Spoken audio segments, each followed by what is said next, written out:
From TikTok to AI-powered shopping assistants, online retail in Asia Pacific is undergoing a major transformation. New research reveals that delivery, sustainability and seamless digital experiences are now central to shopper behaviour. Joining me today is Dr. Karen Sutherland from the University of the Sunshine Coast. Why are delivery options still such a major barrier to completing online purchases? What are we seeing at the moment?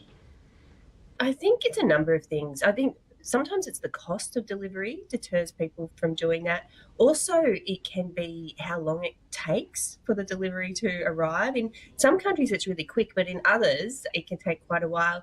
And then there's that fear of getting the wrong thing delivered and going through that process of sending it back and getting your money back or getting an exchange. So I think those are some of the major issues that people are worried about. Yeah, let's talk a bit about the rise of social commerce and what it means for traditional retail websites and the like.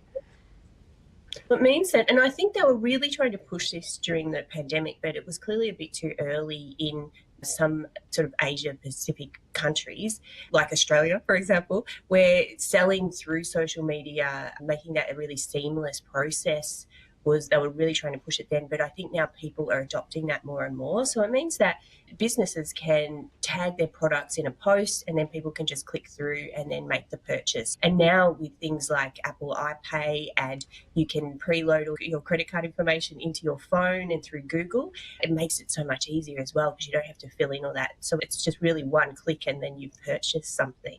So I think that's the way people are going, just making that there's no barrier between seeing something you want to buy and just purchasing it through social media. Absolutely, and I've been a victim of that. A victim or like willing participant, you decide. But are younger mobile-first users changing the future of e-commerce, do you think? Different generations bringing new ideas to the table?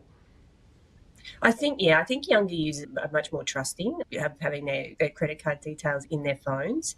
I think it might take a little while for more mature users to come on board and trust it as much as younger users do.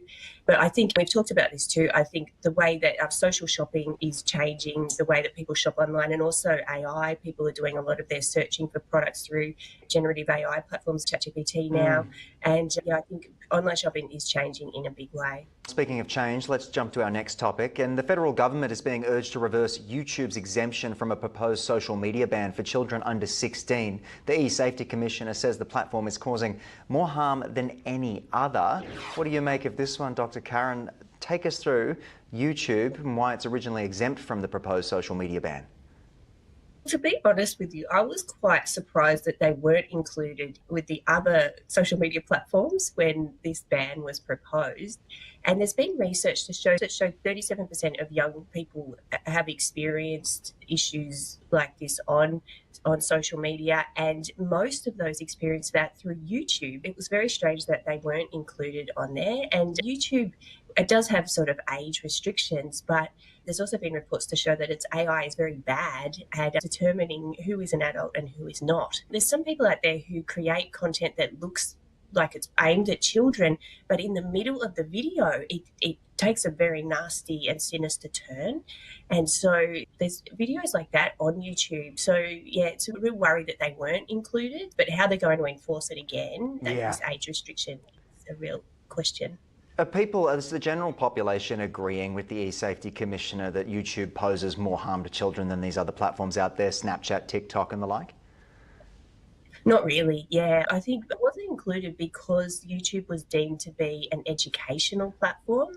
YouTube is the second most used search engine in the world after Google. That's why Google bought it. And you'll notice now when you're searching on Google, YouTube videos come up in the search results. People go there to learn about things, how-to videos, and educate themselves on certain topics, but they don't really understand the sinister side of YouTube if they haven't experienced it firsthand. I think it's really mixed. I think people might be surprised that they are included, but there's a lot of people who will not be surprised that there's calls for them to be included in the ban.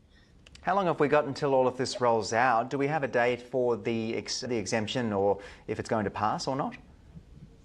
I think they're still working on it. I will have to see if there is an actual date, but I think it's going to be a lot more complex than I think the government is planning. And so I don't think it will be fully operational for quite a long time to make sure that actually works. And there'll still be loopholes in there for sure. Yeah, 100%. Hey, we'll keep a close eye on it. But thank you again for joining us on the program. As always, look forward to speaking again next week.